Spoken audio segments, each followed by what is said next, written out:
Hey guys, Mike here, the DetroitBORG, with a slightly different video than usual. This is an unboxing of a fake iPhone 6 mock-up that actually works. This is the first of its kind, and it's actually a pretty high quality unit, relatively speaking. It's fairly inexpensive, but it's a functioning phone with a 4.7-inch display, an earpiece, a headphone jack, the sensors for ambient light sensing, and a proximity sensor, along with all the cameras. We have a rear-facing camera, a front-facing camera, all the buttons are functioning, the speakers are functioning, so it's kind of interesting.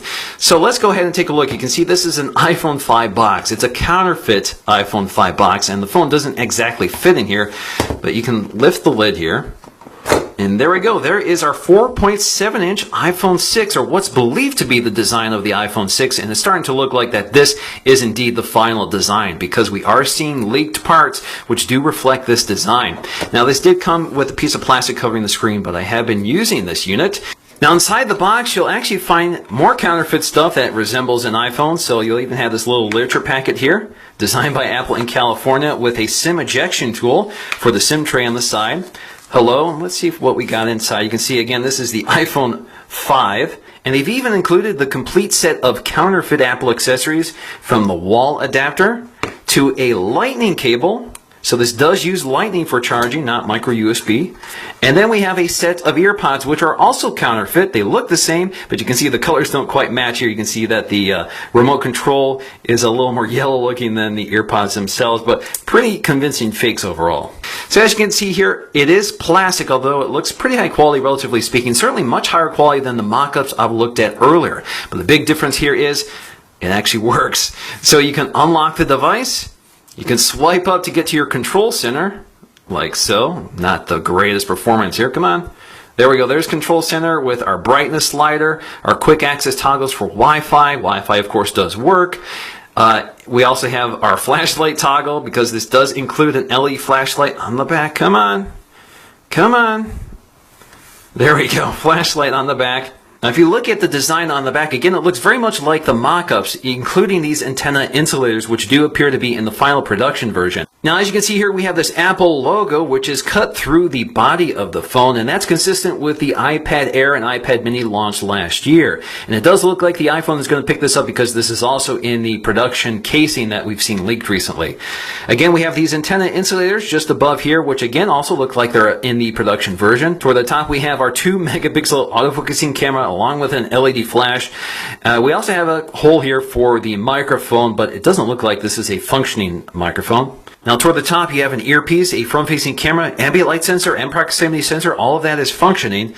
On the left side, you'll find your volume rocker, or your volume buttons here. These volume buttons actually have a slightly different design from the mock-ups I looked at earlier. You can see that the space around the buttons are actually recessed, which is consistent with the iPad Air mock-up that TLD Today looked at earlier, which I'll post in the description of this video so you can take a look at that. We also have our functioning mute switch here.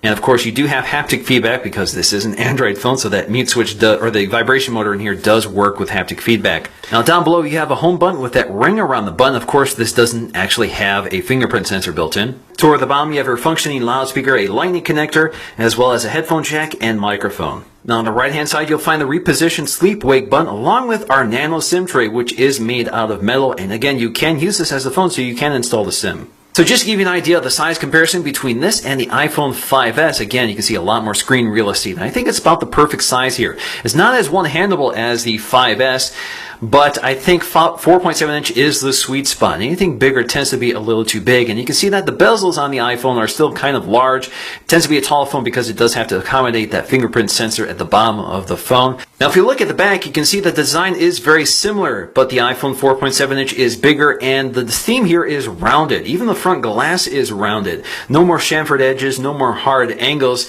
We have this very rounded design, which feels a lot more comfortable to handle in the hand, especially with such a large phone. Now, the thing I've noticed about the mock-up with that rounded edge is how nice it is to brush across the edge with your finger with that nice rounded glass panel. It feels a little more comfortable than the harder, sharper edge of the iPhone 5s. Now, if you look at our Geekbench 3 scores, you can see this is pretty low-end hardware, which is to be expected. This really isn't meant to actually replicate the performance of the iPhone, but you can see here the operating system is Android 4.2.2. You can also see that it has the model number of iPhone 5C. Now, if you look at the processor, this is a single-core 1 gigahertz MediaTek processor, so pretty low end. We also only have half a gig of RAM, and we also have 2 gigs of internal storage. Alright, so let's take a look at the user interface, which is actually powered by Android 4.2.2 with an iOS 8 skin on top of it.